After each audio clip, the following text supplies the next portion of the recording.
Hey everybody, welcome to the Couples Take On. I'm Austin, And I'm Shelly. and we're here with Anika and Dice. And we're going to be talking about their most recent trip, a visit to the Condor Approach in Texas, and talking about psychedelic integration and all kinds of other integration things that usually come up when you go there. So, I saw a deep breath already. How's it going? I have to do a little shift, a deep breath, like a That's quick okay. little. This was your first visit, right, Anika, to physically in person? Yes. Okay. Yeah. Did, Yeah, did it you was. know the concepts because of Dice, or had you done the online stuff?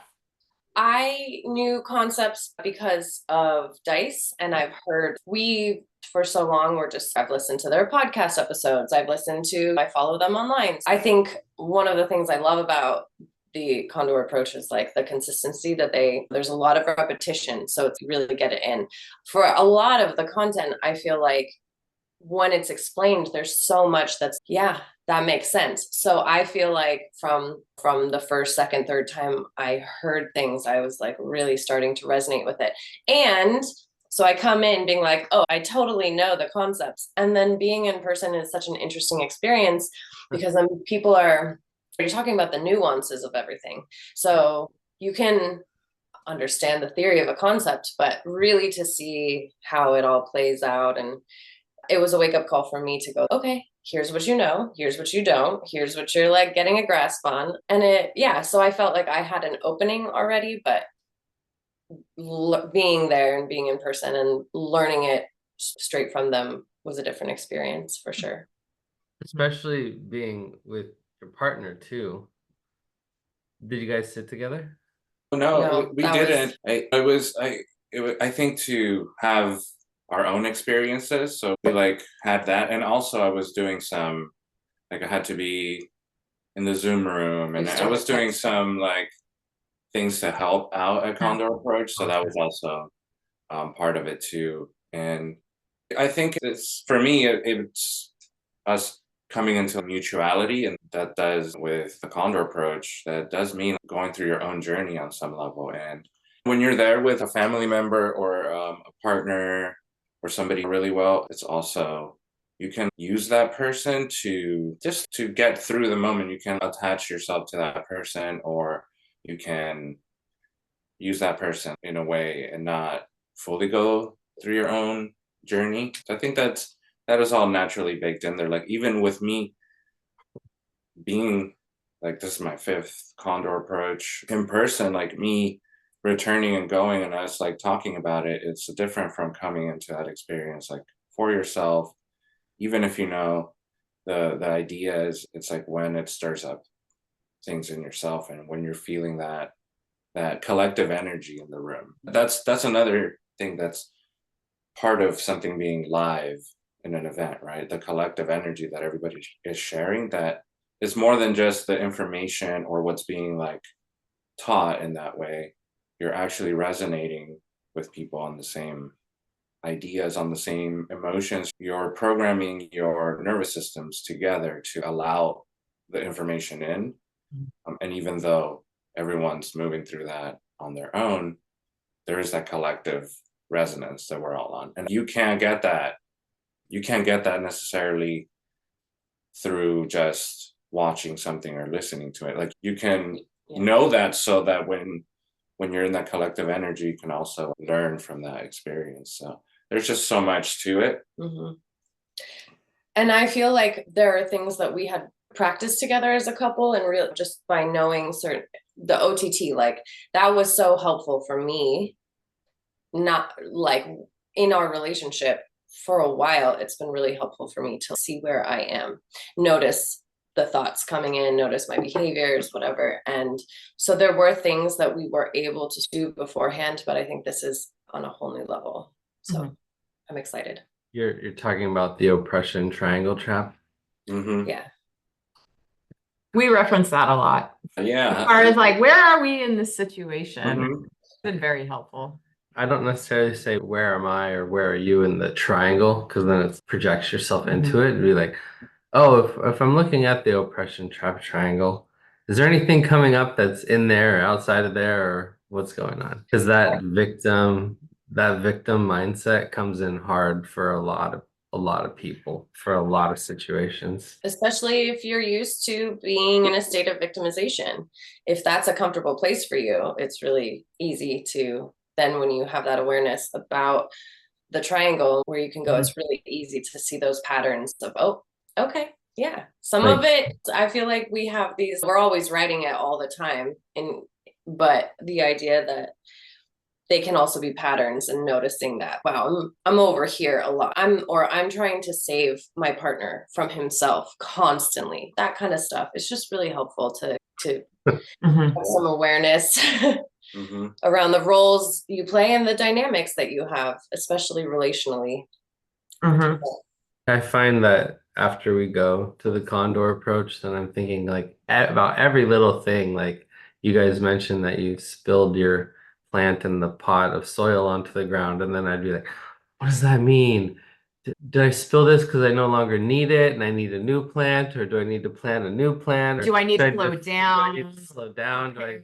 Did I spill it with my right hand or my left hand? It's like, Yeah, when you start seeing things right through the more expansive lens, that full kind of integration, like that information, it just can be different things. Like we can, even then, right? We can create meaning. We can like observe something and think it's all up in the air. Like same thing when that happened to me, because I just knocked over the hanging plant. It fell, got dirt on the carpet, the table, the coffee, all our other stuff. And then I dropped it again while I was picking it up. So it was for sure done for. just leave it. The universe, like, just leave it on the fucking ground. Yeah, that's We were like, this is gonna stay I just here. looked at it and I was like, okay, but in that moment, right? I also had that space where the narratives could have come in, and classically, for me, something like that could spiral into oh, you so and so, you can't do anything. You're this type of person. You're always not. I could go down that program. I just looked at it and it was like, not necessarily. I'm not going to create meaning here.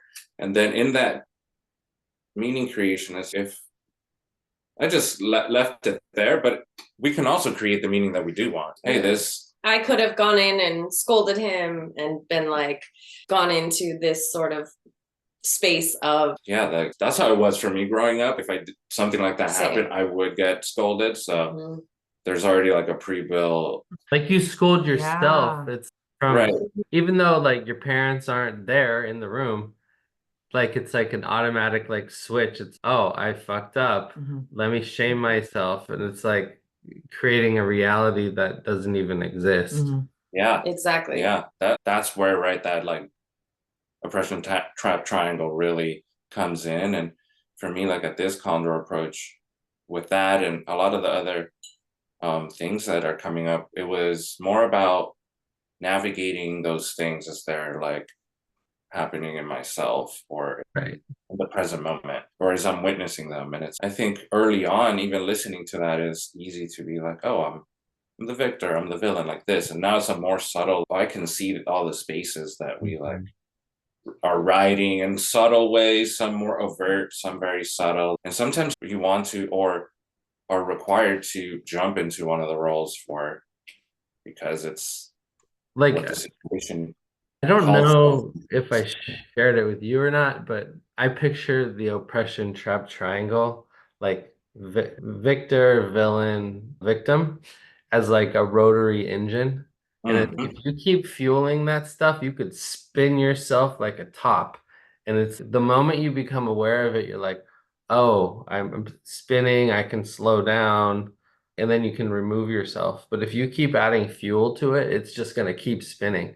And so the tallest building in Stockton is an adjudication center. It's 13 or 14 floors high. And Do I'm people like, know what adjudication means?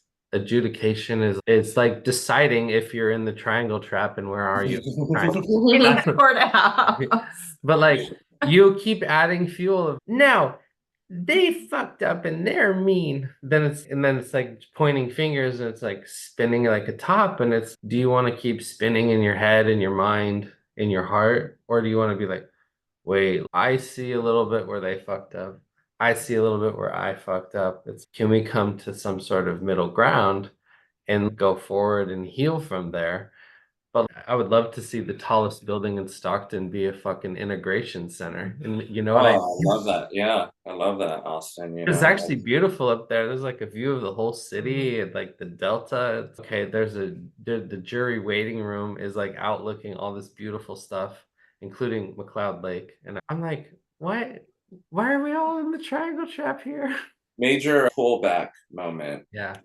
There's, not to go off on another road, but there's this play that I saw a long time ago. It's by Tom Stoppard. It's called Albert's Bridge, and it's about this person who he got this gig painting a bridge by himself, and his regular life is not great at all. He's just really struggling, but when he's up on the bridge, that's his happy place. But he goes even higher and he finds this person who like is going up to the bridge to end their life because they're just tired of it, right? But when they get up to the very top, like part of this bridge, they see everything and they're just like, it's so perfect and beautiful, and whatever it is, that it pulls them back, and they're like, they don't end their life, and they're in this like process of like, if I'm down there, it's the struggle, and when I come here, I can see the whole thing. So it brought that up for me, when even physically, right, just going above it all, like that's just a different state where we can really see what's happening.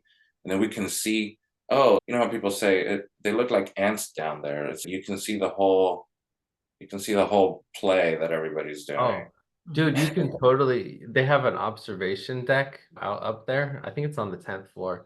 You can go out there and you can look down and you could literally see the ants. You can see the program that people are walking in their life, and it's whoa.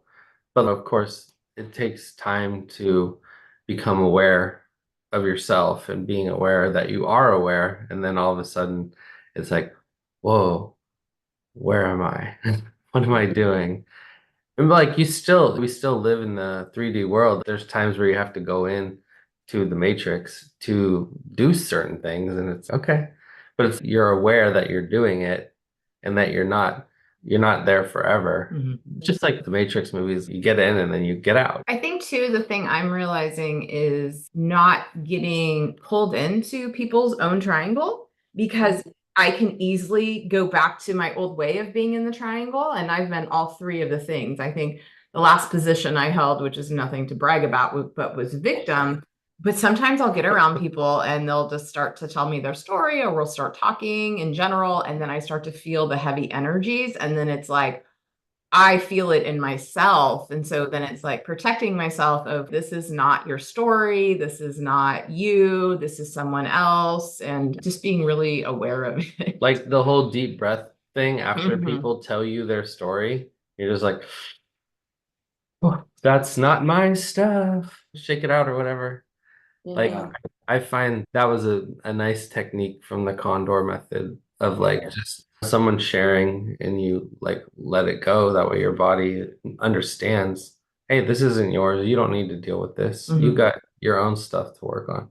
Yeah, like creating like the sort of energetic barrier just to keep that clear. Because as you're saying that, what comes up is when trying to empathize with another person, you open that up. And if somebody is in that like victim mentality, which a lot of humans carry because of the constructs that we live in at some point, at some level. So when you're like vibrating with that and somebody else is like in their attempt to empathize, they can fortify that and share it, and now we're creating that. So it's interesting if somebody's feeling that and you want to empathize, how do you not fortify it but also not repel them into a space where they feel not heard or seen, or like now they feel once again that they're the victim because they don't feel like you're heard.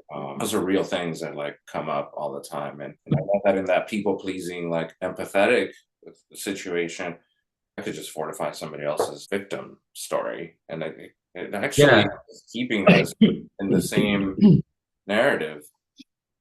It's like you say, where are you at in the triangle? And like that pretty much fortifies where they're at in the triangle. And I'm like, try not to ask it that way. Yeah. And that's I think Condor's really playing that because we know about the triangle bit. It does, right? It can pop you back into, even if you know the lingo, it can pop you back into like, yeah, I prefer to listen to people and move around it because I by bringing it up, like somebody can latch onto it. I know I've done that for my part when it's, do you feel like a victim or whatever? I'm like, you know what, I do. And then I'm just like, okay, now I'm choosing that and going into it because it got brought to my attention. So just noticing like where people are at and seeing in their language and in their body language and what they're saying if they're in that if they're in that state. So you can not necessarily hand it to them on a platter. Are you being a victim right now? Oh, you could see that all day long on TV. Do you have this disease and do you feel crappy and are you tired all the time? It's yeah, victim. Oh, check this thing outside of yourself that will save you. Like let us sit. And then if you don't buy today, you're the villain. And it's like, oh shit, they're like spinning these motherfuckers like a top. Oh yeah. Just turn on any sort of TV show on Netflix and you're not, it's the whole, see, that's the Yeah. thing. All stories need drama, need conflict. So all stories fortify the triangle because they're entertaining. Like it's entertaining to overcome something, have a hero and go on a fucking Lord of the Rings quest through whatever style. It is like those stories do mean something. At the same time, it really fortifies that idea. So you could see like some people are like, they need to save others all the time, or they're shaming people. Why didn't you save your sister from this? It's like, you know, we don't really ask what people are experiencing. We just go into the positions we know a Well, lot that's of like the times. Based on projections. And it's also based on, I think, bypassing emotions and just completely being in your head and not your body. And so it's just the projections, like you were just saying. Yeah, it's a real thing. And for me recently, because I noticed I was very much feeling comfortable in the victim area, which made a lot of sense given the journey spaces that I had been through, that you guys had witnessed me in. And now I've really started exercising and like doing heavy exercising. And it's been like a huge game changer because now I'm moving. Now, like the energy's flowing. I'm not like cut off between my head and my heart because before that was the old programming. Oh, this is so hard. I don't want to move. I don't want to sweat. I don't want to do these things. That was all like victim. And it felt so good to be in that victim. And now that I'm recognizing I need to do some sort of body movement every day and celebrate it in some way, it's definitely lifted me out of the triangle, or it's made me more aware of when I can easily just sneak back in because it's comforting. And I actually recently discovered that with my marijuana usage.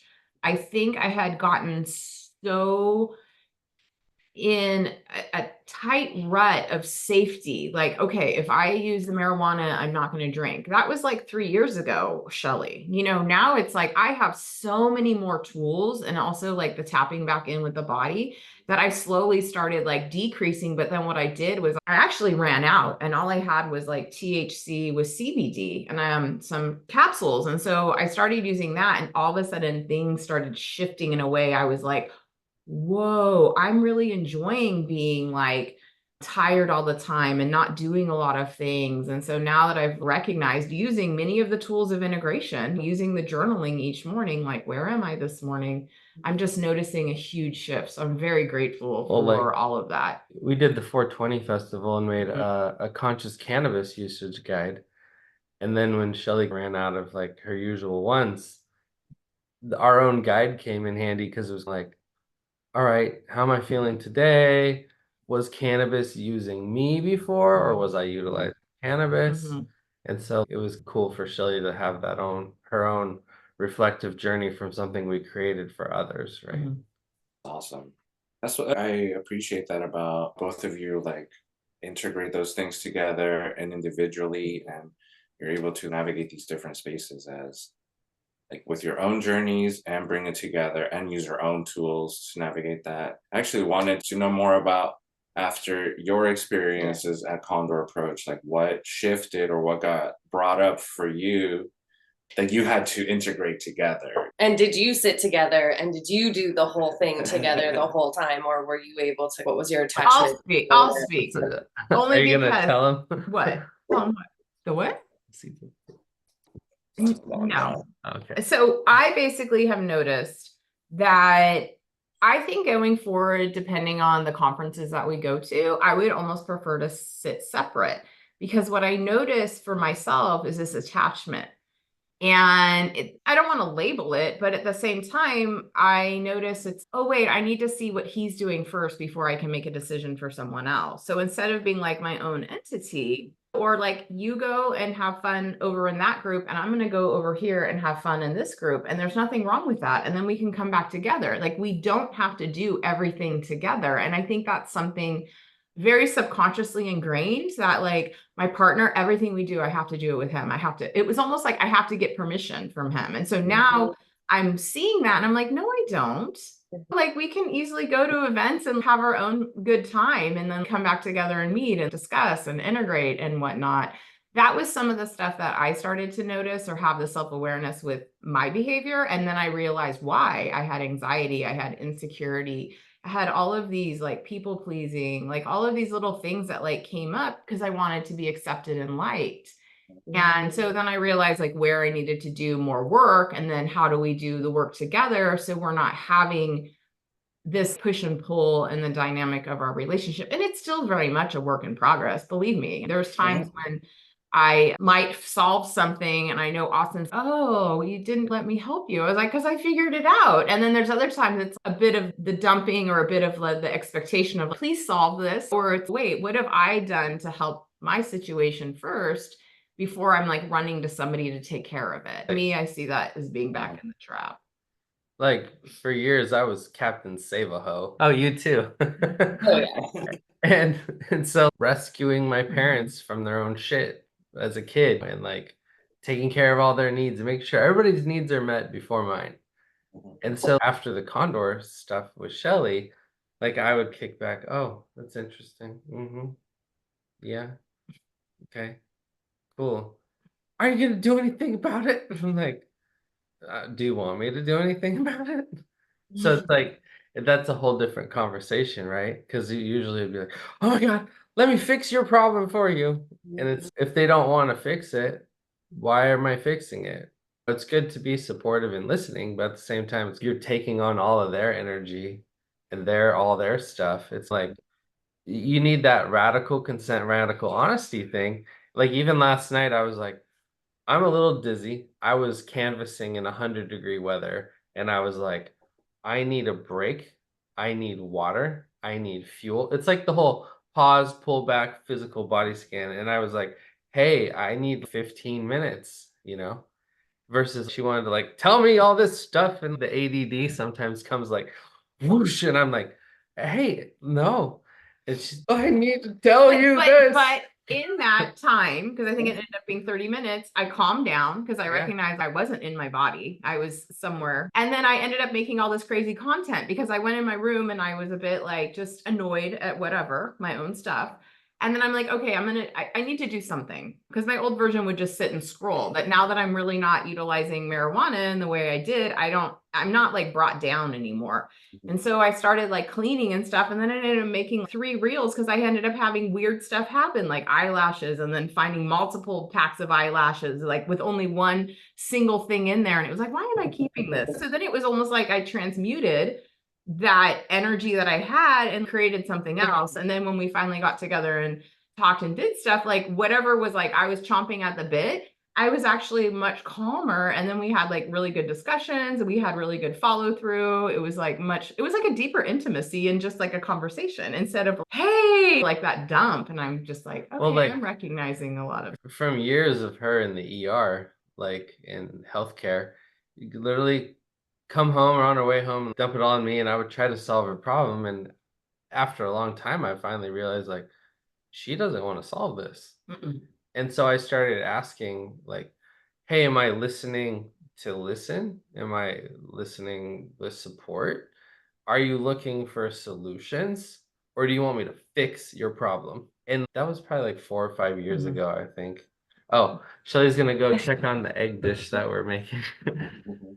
But that's the thing. It's learning how to navigate with your partner and be like, you can still have boundaries. You don't have to be connected at the hip all the time. You don't have to wait on your partner to do something. Like sometimes she gets an intuitive hit to do something, like she should just go do it. We sat together last time, but like kind of partway through, I was tired of sitting, so I started standing and then I started walking outside and I started talking to other people. And that was fine too. That gave me a chance to go do that too. I I don't know if I would come in and just sit with Shelly. Like maybe next time, maybe I would sit by myself or away. I do know one thing, like Shelly would prefer to arrive early to have plenty of time to like head up. Last time we arrived a little bit rush. And I think it's nice to like get settled in, especially when you're gonna be somewhere for 5 days. Wow, thank you for that. Yeah, Sure. there's so much coming up for me. One of the things Oh, okay. talking about the needing to ask for permission before doing something, and a lot, there's been so much that's been coming up for me since and during the Condor Approach. But one of the things that's been coming up for me is how, at least in terms of my own programming, like saving my parents as a form of protection for them, and the dynamic that we all played as I was growing up, and needing to make sure they were settled, they were good before. And so I think I'll speak for myself and say, carrying that into a partnership of, we are going to prioritize your comfort, and like we come at it in this place of, hey, do we need to, we're always making sure, because otherwise we might get in trouble for not doing that. And so to be able to like have some separation is really helpful. So then you're able to make choices independently about how you want to move through the space and whatnot. But I will say, from the, you were talking about being on the bridge or pulling back and looking at everything, I had that experience with myself.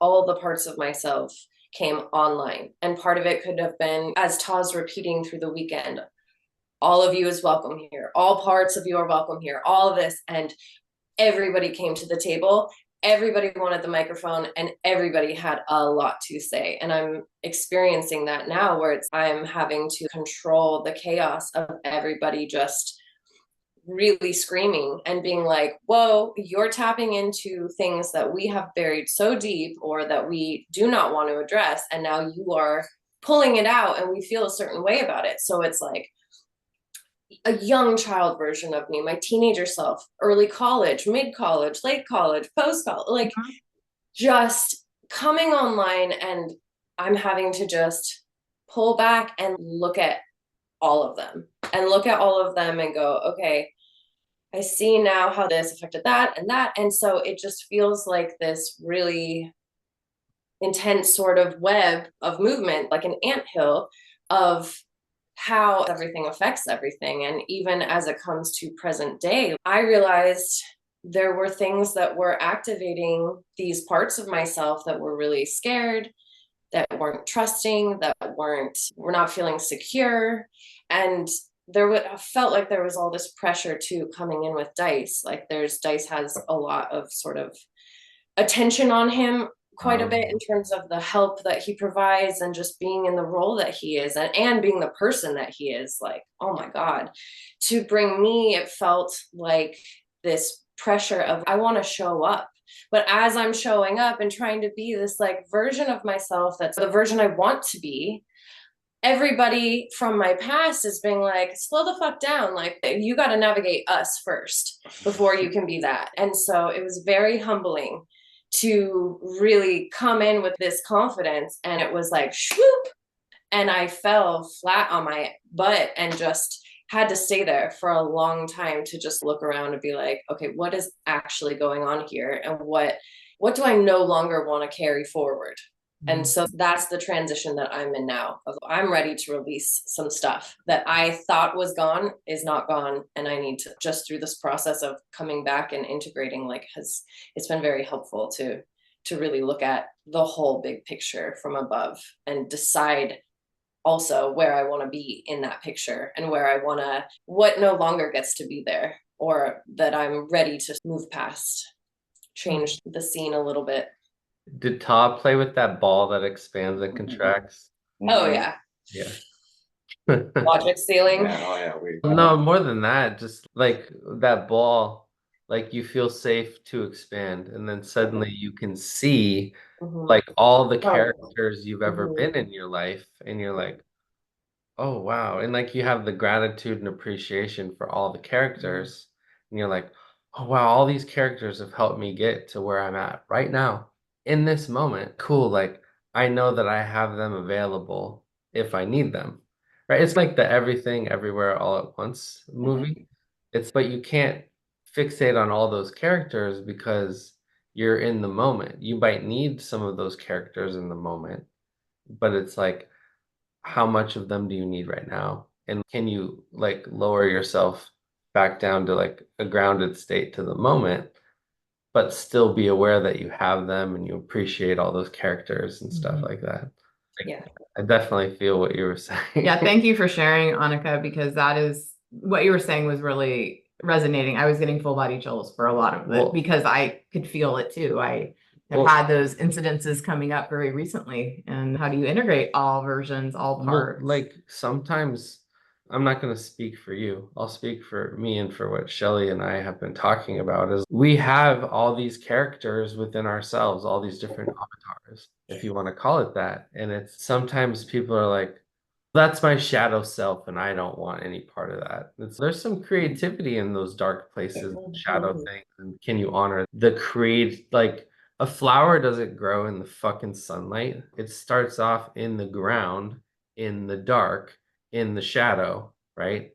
Then it starts coming out, and then it becomes a flower, right? But you can't bypass the shadow part and have, oh, look at me, everything's great. This is my new life. There's no other parts of me. It's like you have one spaghetti stick. Like, this is the new me. Like the first little sign of life is gonna cut you the fuck down.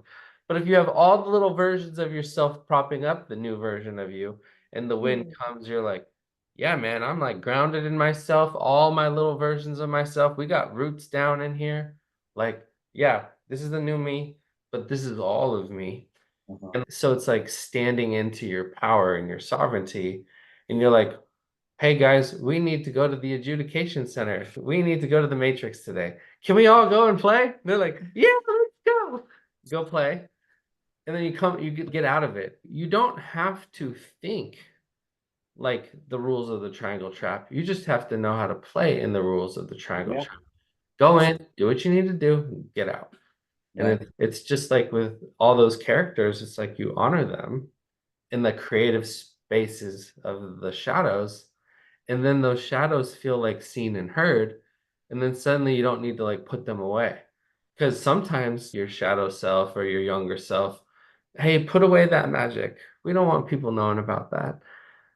But now in our current reality, you're like, oh yeah, that little kid knows how to handle this fucking situation, or that little kid knows. The other day we were transmuting our old lab coats through this program at a printing press where you cut up fabric and you're making a notebook. But in fabric from you, like something that means Yeah. something to you. So I took my old white lab coats from when I was in management and I wore them, and I was so proud of the titles and what the white coat stood for and all of that from the hospital days.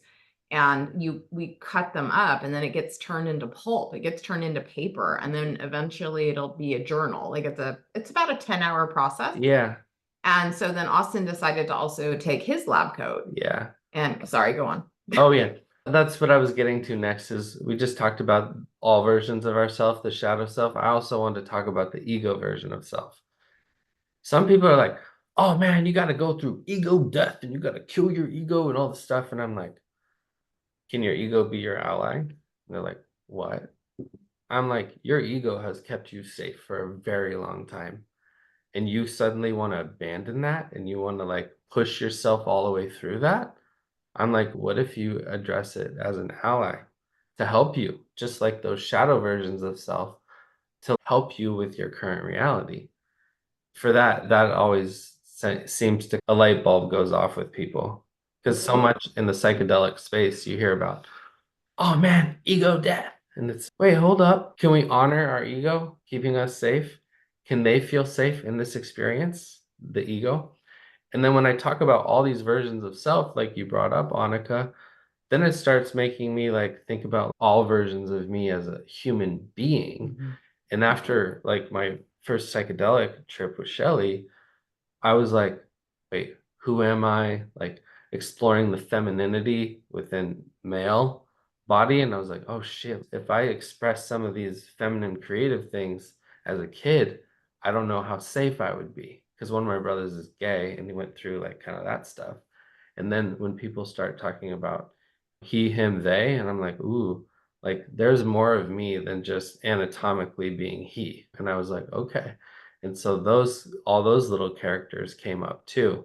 So I was feeling what you were saying, Annika, about all versions of myself and putting some versions away for other people and people pleasing and trying to show up a certain way. And sometimes it's fucking exhausting where it's just like, okay. Because sometimes all those little characters are like, oh shit, this is a playground where all of us motherfuckers can play. Like all of me is welcome here. Fuck yeah. And then it's like, then what do you do? That's that like little ball, wham, fully expanded, everything's out, and it's like, and then you get taught, oh, put all your toys away, put them back in the bin, like Pandora's box, bam, or like Jumanji, it's whoa. But then it's okay, how can we all play together? Okay, I know you're here, so if I need you, I'll let you know, right? And that's some work Shelley's been doing with, she used to be Shadow Shelley, right? And embodied all the Shadow Shelley. And then the transition through being all versions of Shelley, including sometimes those shadow versions that need a little love or want to be seen and heard. And they're like, yo, I got the answer. Why are you trying to put me away? So that's been interesting. That's been more of a recent That's thing. that's honestly a lot of this has come from like changing up my cannabis usage and seeing where it was holding me down or back. And I've actually had more memories drop in from times in my life that I was really creative and just doing stuff off the cuff, and people didn't like me and it didn't matter because I was like, I had a great Tell them time. about the supermarket. The memory that dropped in is I, out of high school, worked at a grocery store for a bit. And so this was like 1993, 94. And so it was like intercom system. You pick up the phone and like page people type of thing. And so we would advertise different specials going on in the grocery store. So I decided to get really creative with advertising because I was like, hey, I can help you guys. And so it was Halloween time and I took one of the dolls and it would make noise and it was a witch and it was like, and so I recorded that and then had my message. Like I did not remember. It's like I was TikTok. already creating like branding like 30 years ago and or just messaging and calls to action and whatnot. And so then that memory dropped in and I was like, I completely forgot I did that. And I remember management loved it and then the staff hated it. And so I remember there was this real divide in the grocery store and it made me feel like I was being persecuted because the staff didn't like me. And now I just realized, no, they just couldn't take my magic. They couldn't take like, what I was offering. And that's okay because they were not aligned. And I'm like, but to think that it potentially suppressed me. And then even I suppressed that entire memory. So when that dropped in very recently, I was like, wow. Now tell them how that character gets to play now in a modern reality. So we'd been working with a client who owned a health food store. She's a naturopathic nutrition doctor. And she's helped us really a lot with dialing in supplements and just a lot of different things. And she's been with me. I've probably been going in and talking to her for 6 or 7 years. I remember going to her when I was still drinking and asking, are there supplements that can help me that I won't crave the alcohol? And so she's like seen my progression. And so I got this hit last week, like, why can't I help her advertise? Because she made the comment to us that her crystal area she needed a little help in the crystals. And so all of a sudden I just got this intuitive hit. Why don't I come down and you and I can co-brand together and collaborate, and I will help you sell the crystals in the store and just help people that want to come in and try something different. And she was like, I love all of this because her staff isn't interested in creating content in the way that I can see would help her. And so now I'm going to be collaborating with her and creating content about this different offerings she has in the store, and then along with how she's helped me and the supplements that are helping me. So I'm super excited because that just came to me, and then I just honed in on the idea and I made the proposal and she accepted it, and it was like, wow, I've come so far. Well, like, so I was just really excited. so now I'm looking on eBay to see if I could find this little witchy toy where you pull it and it's That might have been what it was. This is 30 years ago. I don't know if it was a push button with batteries. It's a good point. well, it's like a TikTok filter that Shelley developed in 1993. You know what I'm saying? Yeah, I'd had. And so it's like coming full circle of Shelley doing this at the crystal area. Yeah. So it's like that character Mhm. that got the staff and the friends were like, man, you're fucking weird. Go away. It's annoying. It's annoying.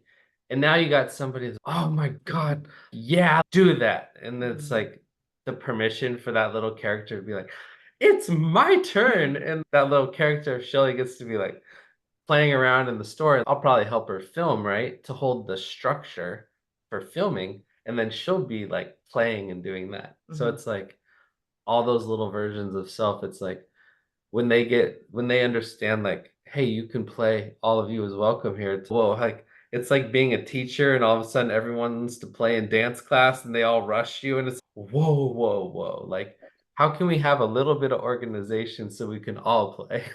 Right. Mm. Feel Wow. that. There's so much in there that was showing up for me. Yeah, let's hear from you guys now. Because that's like I love how you're saying like how does that self get to play in this reality now? One of the things I was picturing was like almost once again something in the middle and all these branching, maybe they are little uncooked spaghettis out, and it's at the center is like our authentic self, and at those like peripheral parts are all of these different like characters that we play.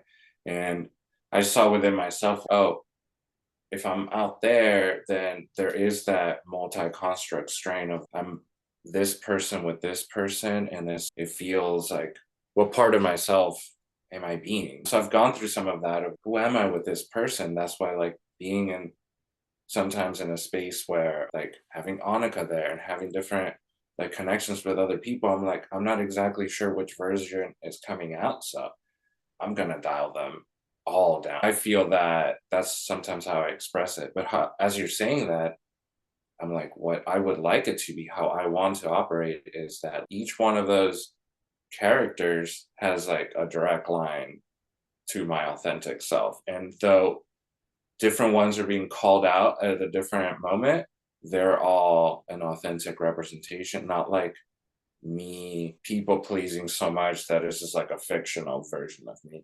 And even when you said that, I'm like, it's almost like your Magic the Gathering card deck of who you are. Like you have all these different selves and you get to choose, I want to play this one right now because this one's fun and it fits this moment, it fits this context. So I really love that. And just having me also have compassion for the different aspects of myself and love certain people draw certain parts out or certain aspects out, and that's a beautiful thing, and it doesn't mean I'm like changing who I am. It's just something different is called for it, and it's like still being authentic within that. So does even as you're speaking, like realizing that authenticity and full expression, it does take a lot of knowing, understanding, playing in the triangle, having the sort of multi-construct strain. So that's that I experienced that too, where it's like, oh, I would be this with Anika regularly, and I'm here in this role. And sometimes like within the Condor Approach, I'm this person and I've had these different connections, and it can become so overwhelming that I'm like, let's turn everybody down, because that's an aspect of it too.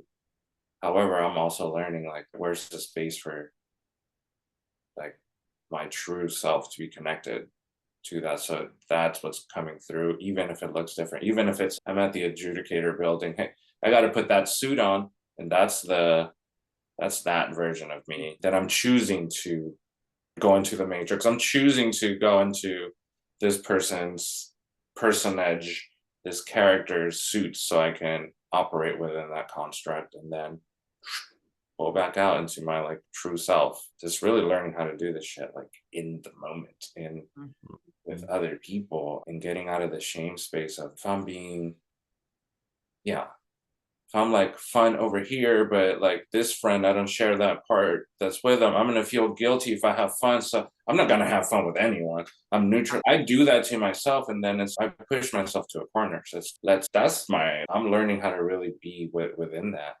And I shared a story where years ago I worked in an aquarium, and I got to a space where I was like booking bands for one of the big events that we had, and I like booked a bunch of my friends, paid them. I was like managing the event, going back and forth, and like it was big, so all sorts of people came.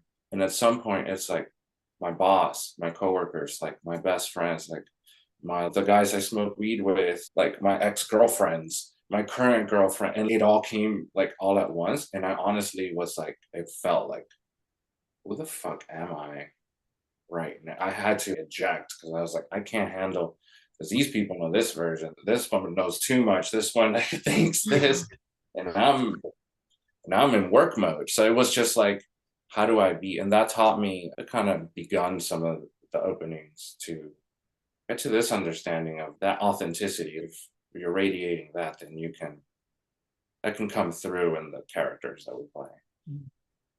I think you guys said something last time to us when we taped, and it's really stuck. And it was basically talking about creating space. It was like giving yourself permission for the space, because I found that I was always like, it was almost like, Dice, how are you creating, how are you able to go and do a musician or go and do the play, all of these things, the energy and all that. Like, Anika, how are you able to go to all these different studios to teach and all of that? And I get it. It can become exhausting. But then it was just like a flip in my mind, and it made me realize, wait, they've created space. And then when they have the stressful times that come up in these situations, they can pull back to do the evaluation to find out, like, where are the energy leaks? Where do I need to create the creativity? Or why has this become such like a machine type of situation? Because that happens to all of us, especially as creatives.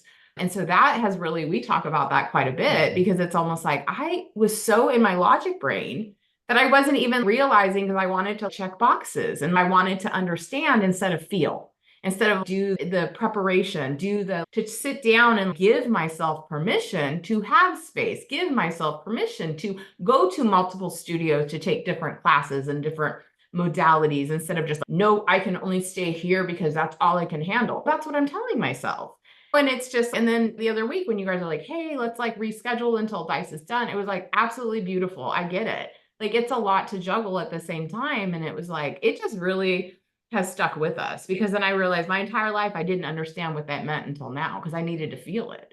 Shelly's been telling everybody about what you said. Oh man, like I'm learning to make space for this or not make space for this. And it's Shelly just keeps telling everybody about it. Have you made space for that in your life? Oh, I love it. I was like, oh man, look at Absolutely. her. She's channeling her Dice character right now. Oh, I love You know what I it. mean? And it's But then also, like, how are you guys navigating? Because I know Dice, it was a lot of stuff you were doing. So then it was like, how were you creating space for like your relationship with Anika, but then also your relationship with yourself, as far as like providing the self-care and the different things you need? Because I see it now in the creative world. Like, you have to have that retreat. You have to be able to continue to improve upon, but then, or not improve, but just become better and better, I guess, is what I'm really feeling. But then not only that, but like, what more, how am I able to push myself more? Where am I pushing myself here? Or maybe this is no longer aligned. Every time I'm doing this, I'm dragging. Like, what is going on in my head that I'm not enjoying this any longer? And that does happen I feel, in the creative space, but even in just things that I'm doing, things that maybe are no longer aligned and they like fall to the wayside and stuff. Yeah, I just wanted to tell you guys, it's been a very big, whoa, where have you created space? yeah. Thank you. I appreciate that so much, and that's at least for me, that's a major thing, like space, and that means a lot, honestly. Even if you look at physical space, like we need it. It's actually, what is it even? Like, how can we grasp it? It's space is so necessary for anything to exist, and sometimes I feel like space doesn't have to even always mean like distance or time wise. It's like dropping in to that like nothingness of yourself, like in psychedelics when you hit like an eternity moment and you're like, I'm in the eternal Yeah. present moment. At least I've had that connection, and feels like if I can touch into that, and yeah, knowing that, at least for me, like the different characters, different things, like does require different energy, and knowing like what it is that is supportive. And for me personally, like I actually require a lot of space in Mhm. just life. So I've learned to respect that because I've not respected that a lot. And knowing that I think sometimes I can do it all, like I can fit it all in that like room that I have. And it's knowing like, hey, I want to put the things in there that I can handle because you need space. Like I think about this in music all the time, which really taught me that. Like you could try to fill up all the space with sound all the time with more instruments, more notes, more stuff. And it's like when you allow more space in these various different ways, um, that flow is just different. Like things can come in, things can come out. And for me, one of my intentions in life is just finding what that space is. So thank you, because it's like I think that's how we're able to navigate what might seem chaotic or to certain people, especially right with music, dance, or the various things we've done. We allow space for ourselves to come back to something, and always anchored to something to return to. I find really helps. So even while I was doing the play and it was like 6 shows a week, there was so much going on. Like I felt like I had an anchor to return to, like in myself. It's like we had a bit of a routine, like we knew what we shifted so we could support that at the moment.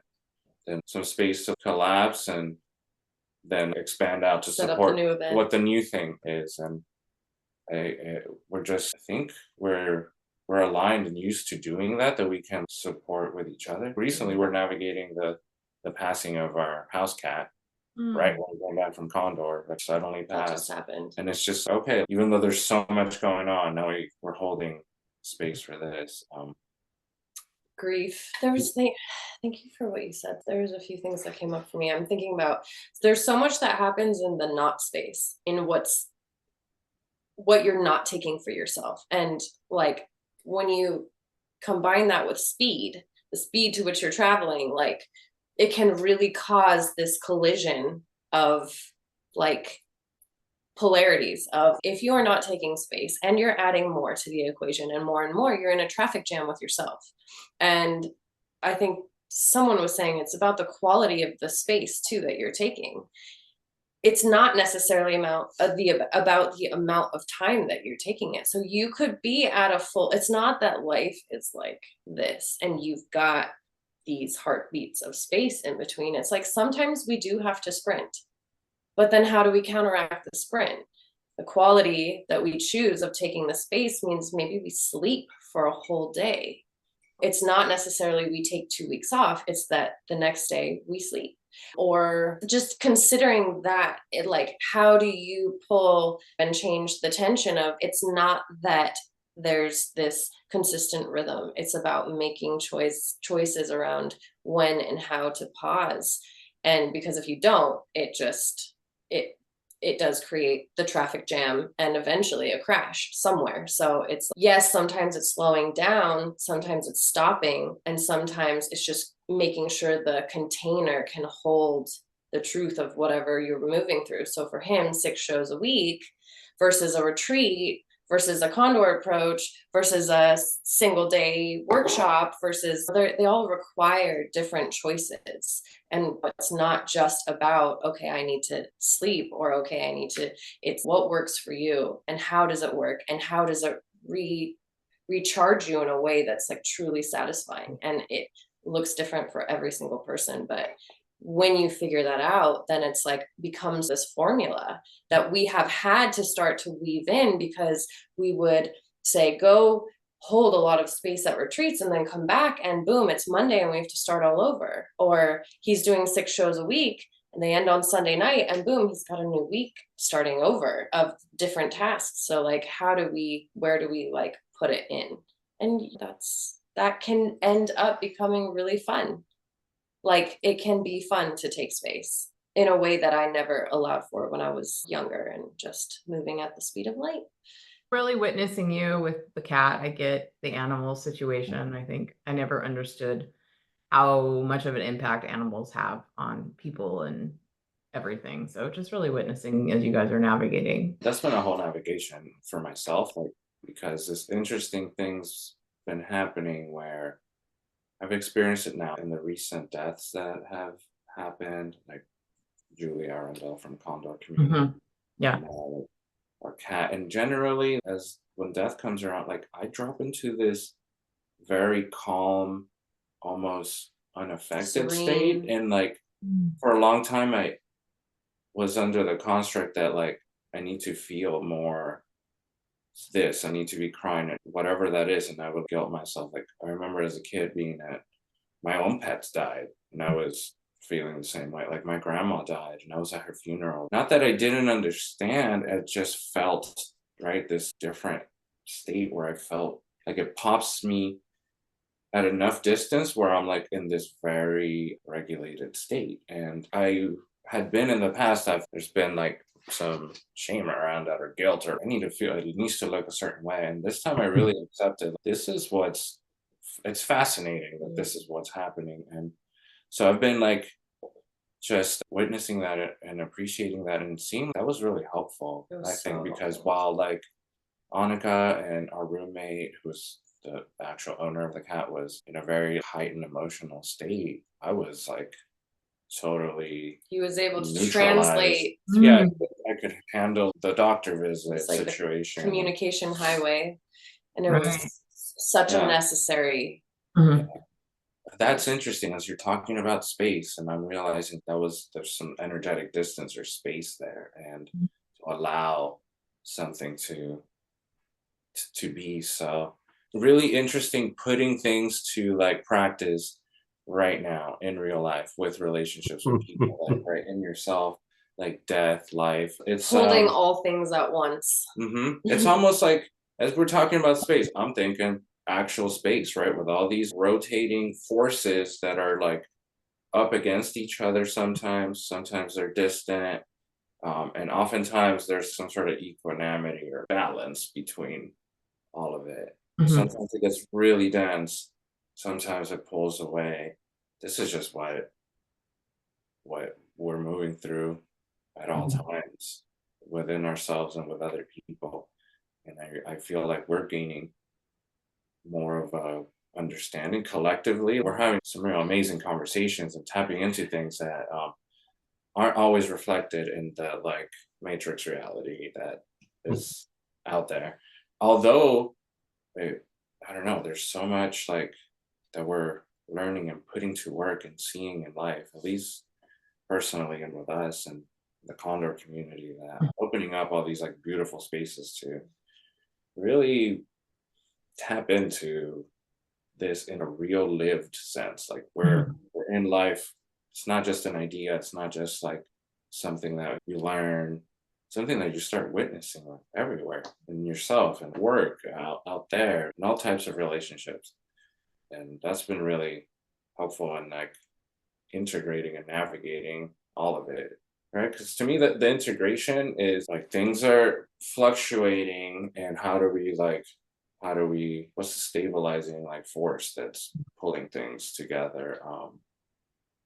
Like let's return to that because the sort of climate is ever changing, relationships are ever changing, like moments, new things. You think you got your shit figured out, that knocks over and your cat dies and this happens and what's up now, what are you going to do about it now? And it's just accepting that there's always going to be Some dirt. some dirt, some fluctuation, like, Um, and sometimes you with the shadow selves and all that, hey, sometimes you gotta make a deal with them and be I'm cool with you, I'm gonna feed you, I'm gonna feed the Babadook, literally. It's when I was doing the play, it's like, hey, I'm gonna be smoking weed because it's supporting me through this. yeah. Yeah.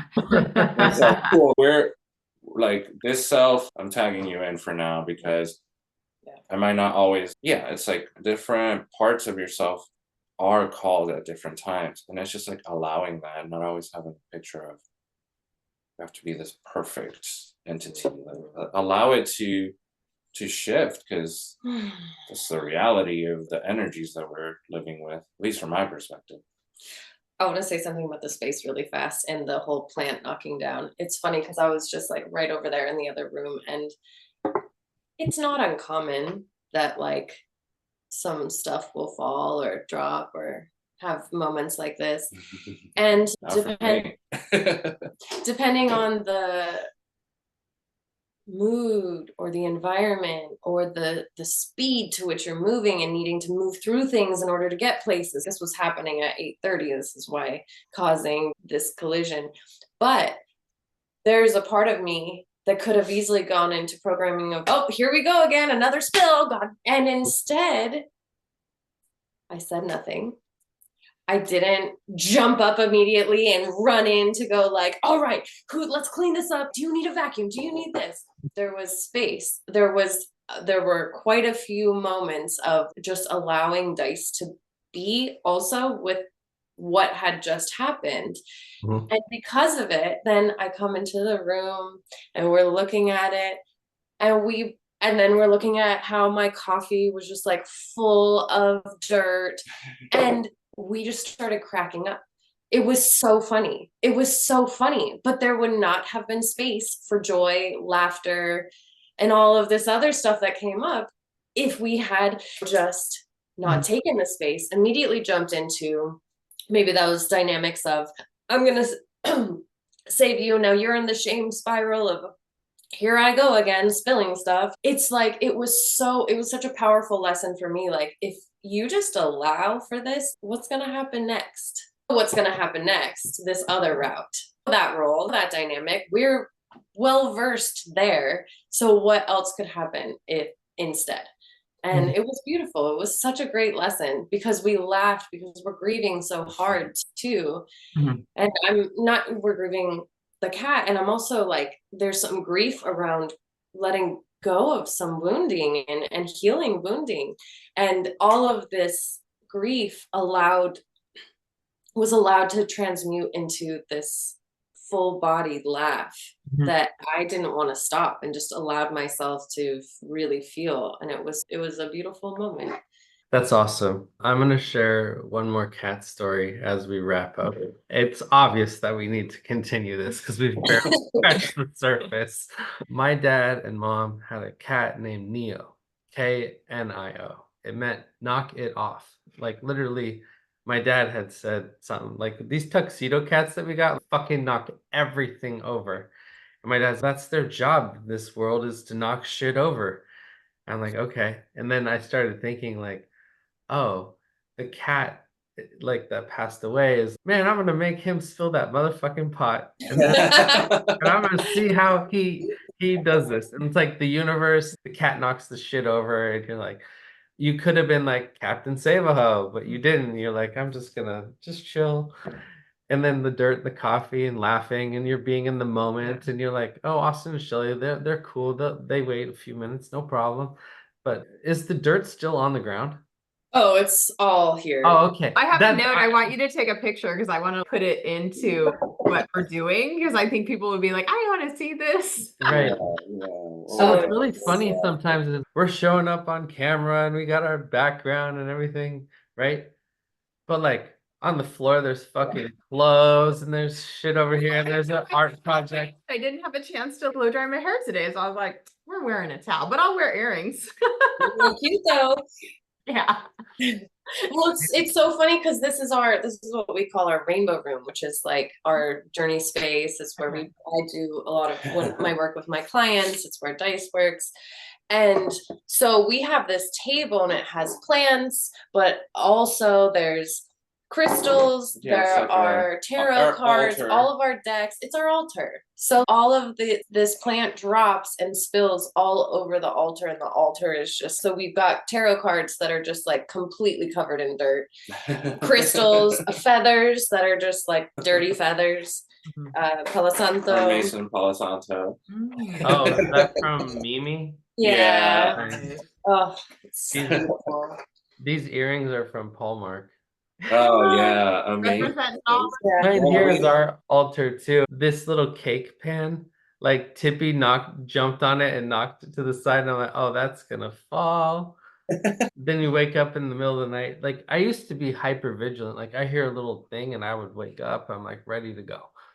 But now I'm like, oh, it's just the cats knocking shit over. Yeah, I love that. That's what cats are here for, to add a little bit of to knock something over just Well, so we can like some be at flux of things. some say that cats are like our spiritual protectors in the physical realm. Yeah. And they knock shit over so that we can become aware of the moment. That's my current understanding. And then dogs are like physical protectors. That's what I was looking for, to see where our dog is. She's over there. She's right. Okay. Yeah. I'm just curious because she's always So- by us in some way. Shiba Inus have been known to do both Mm. in Japanese culture. It's interesting to see when Momo is in protection mode and then when she's in spiritual cat mode. Yeah, it's true. Yeah, my Do you dad dropped something in. He was saying like when something like that happens to your animals, to like in a way be grateful for it, because they could have absorbed or taken like some type of energy that was. So he went to expand on that, but I thought that was interesting of taking it to like the guardian Yeah. spirit team vibe of, hey, there's some protection that happens, to look at what that could be. Like So, I was at Body Church the other day and one of her clients, her dogs always end up dying from some sort of like hip issue, whatever it was. And then Liz, who does Body Church, was doing therapy on the person and realized that they had some stored trauma in their hip and that it was being transmitted over into the dogs because several of them had died from that same issue. And then it's sometimes our animals give us a sign to look at ourselves. And it's, oh, if your cats have fleas or whatever, it's like, what's going on there? Are you taking enough time? And are you having good thoughts? Or what? And it's, what is the spiritual meaning of fleas? What is the spiritual meaning of flies? It's like after the Condor thing, it's, oh my God, there's like a message in everything. Like, and I was feeling so much grief, and I was feeling so much was coming up. I have cried so much in the last 5 days. It's insane. I don't know I could cry this much. And you don't really seem like much of a crier. yeah, this is part of me owning my truth, is that I am so good at holding it in. And you should have seen me, you guys, at the Condor Approach. You should have seen me all week. There are people who know me and know what I'm like. But I wasn't crying then. There, I was so held. We're in a conference room. My constructs around conference rooms. I speak, I teach, I'm an educator, I'm a trainer.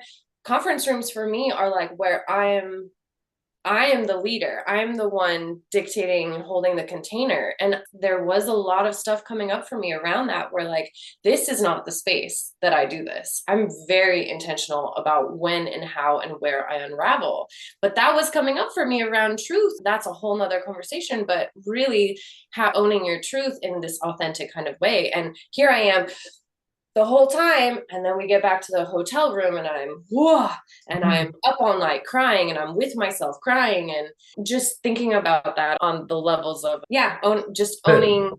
Like, most people think that I am a certain way, and it's what I would love is for people to really know, like, I am deeply connected to my tears because I have held my emotions back for the comfort of others. So part of my healing journey has been to allow myself to feel the feels. And in the last 5 years specifically, I have really allowed myself to come undone in those ways. But Condor Approach experience really showed me where I don't allow people to see that until I feel ready to let them see that. And there was some grief in that I left being like, they don't know me any better, because I didn't allow them to know me. And by not allowing them to know me, I'm not getting a seat at the table. And there's grief in that. Not being seen. I want to be seen, but I am not allowing people to see me. There's a lot there. But what I was going to tie that up into the cat thing is I was feeling my heart. I had heart palpitations. I was very aware of the sensations.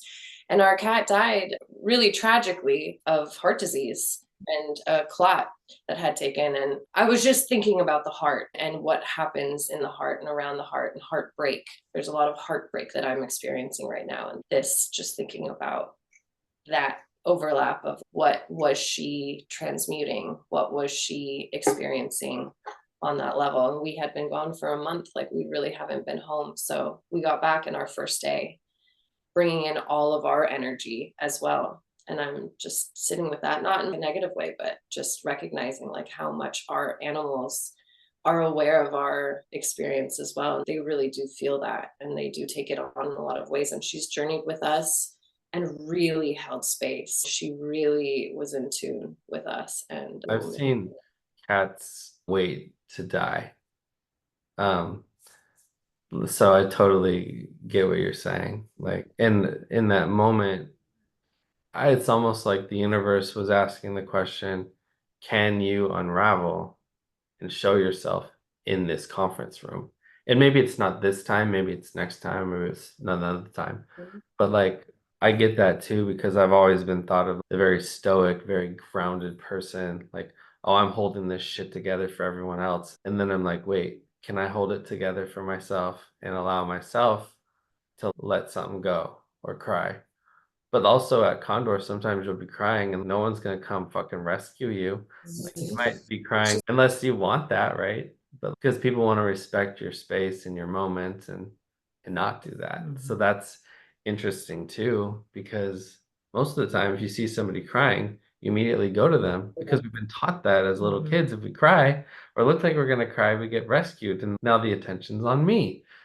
But like in the Condor thing, sometimes you might cry and no one says anything. But that's okay, because it's really for yourself to see yourself and go through grief of yourself or letting go of yourself, or there's all these messages. And yeah, like coming back this week, probably be easy on yourself, as Dice says, make space. It's like sometimes you come in from a trip and you fly back in and you're like, I'm not even pulling up to my house for an hour. I'm gonna go eat. I'm gonna get grounded, because I'm sometimes gonna you just sit in my car outside in the sit in my driveway for an car. hour or so and just, yeah.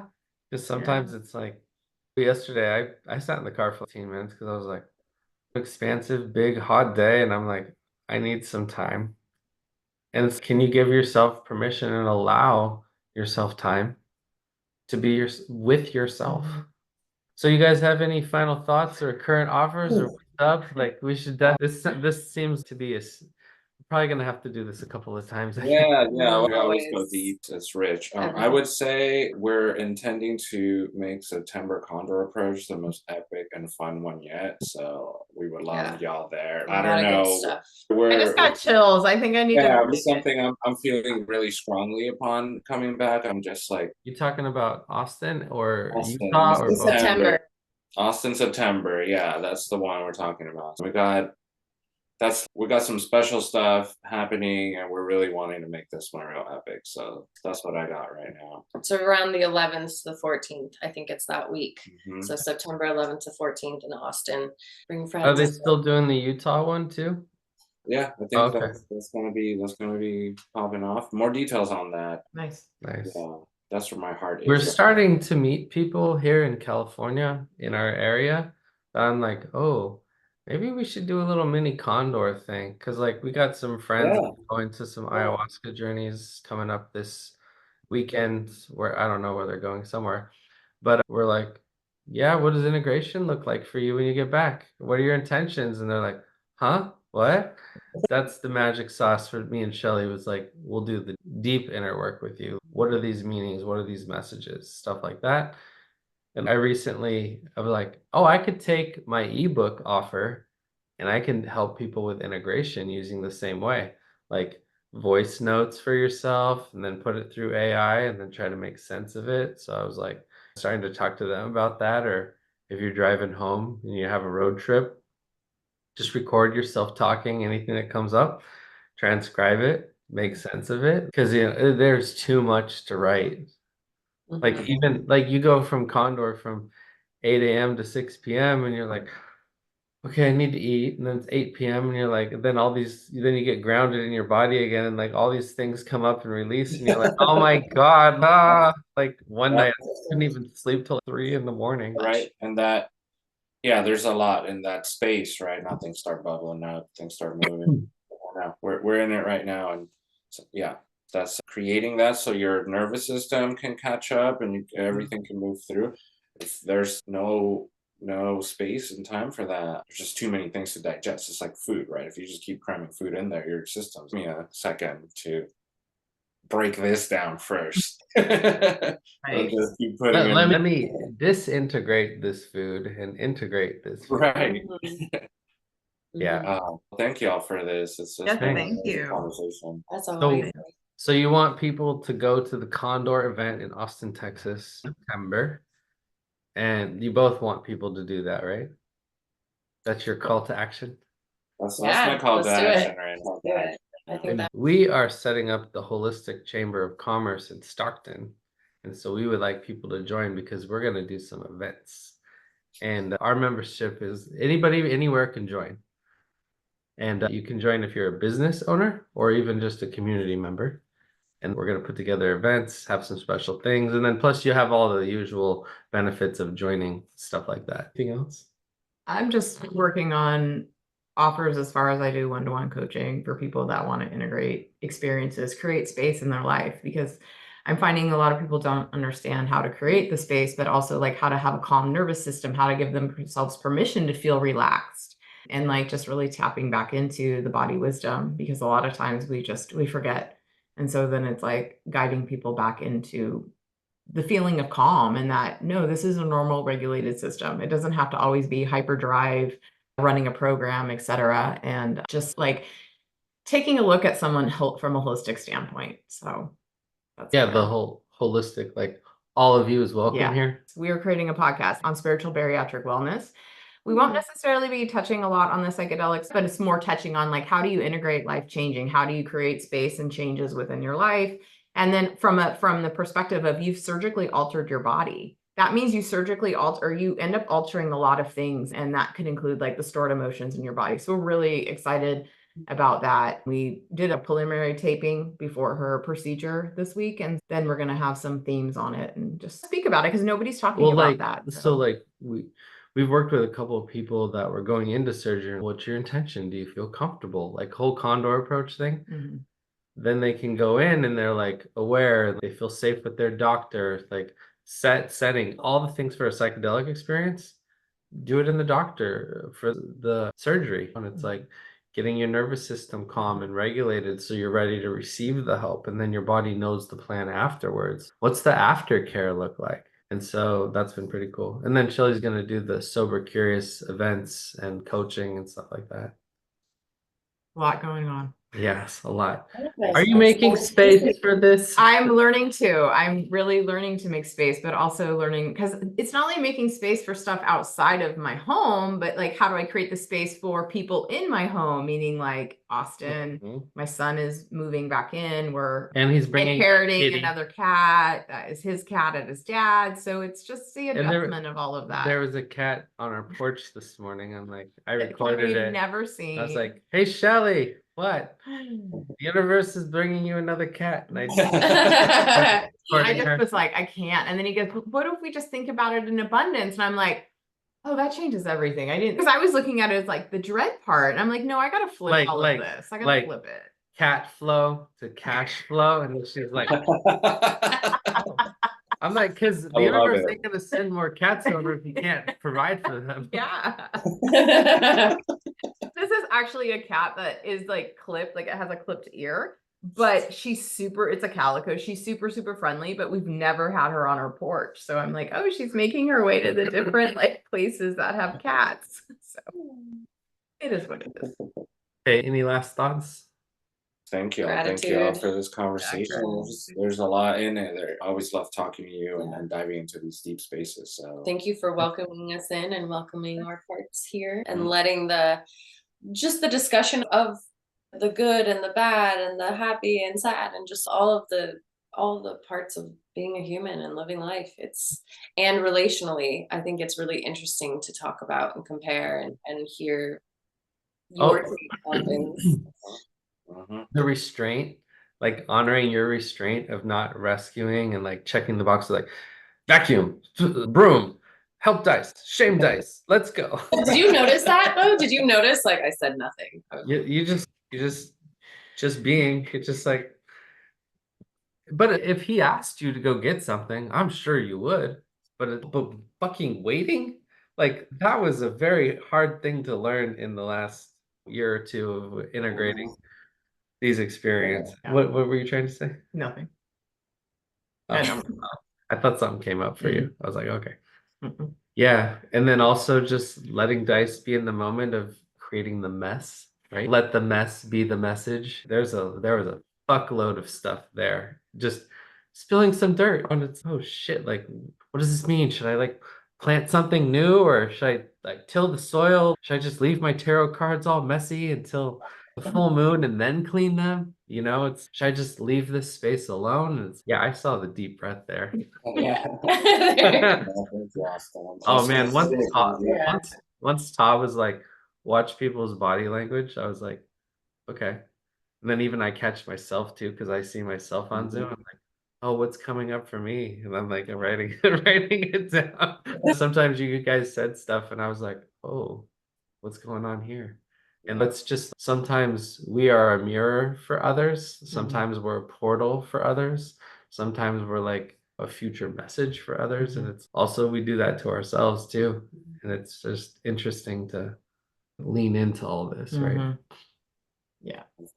Being aware that you're aware is very fucking hard sometimes. Art. It is. That's Like- why most people have been challenged Don't in wanna that do- regard. Yeah. Or run away to the next space, to the next space, to the next space versus, hey, chill right here. Did you get any messages? Are you going to do anything about it? It's the universe responds to you get the inspired action, you take an aligned action, the universe, oh, they're ready for that path. Here you go. Here's some stuff. Yeah. I'm sitting with that. I'm feeling that. I'm feeling a new chapter of growth and evolution and awareness, and it's a beautiful thing. Painful, challenging. Yeah. I love And it. doing that together, that because there's this for a whole nother podcast, but oftentimes one partner will be suddenly spiritually aware and then they don't want to wait for their partner. But like when you say I do in sickness and in health, like is that just a legal contract? Or is that an emotional, physical, spiritual, mental thing? And are you being there for them or not? And are you working together? So it's really cool when we get to talk to other couples who are like, there's push, pull, there's give, take, there's learning lesson, there's sitting back and letting them learn their own thing, there's pulling back and letting them navigate their own thing.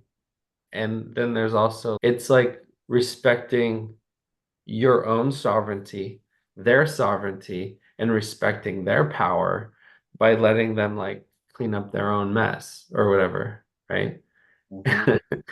But it's at the same time, it's you don't want to see anyone suffer and you want to have the empathy to them.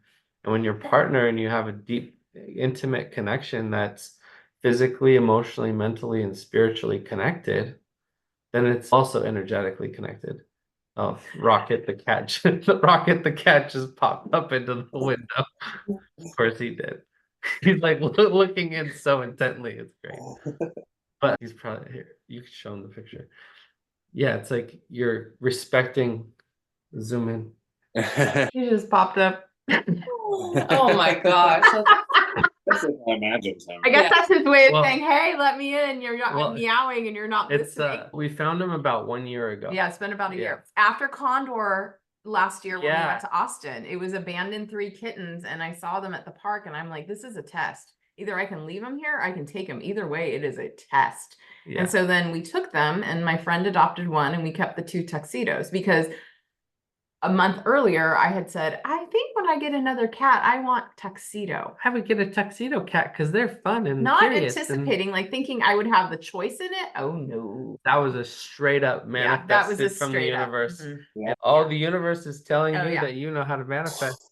I You know just about gotta that. you just gotta say it, put it Yeah. out there and let it go. And then And once you have it, it's like, Yeah. you asked for this. What are you gonna I'm do? like, you can't leave. I'm like, hey, this is not my test from the universe. This is your test from the universe.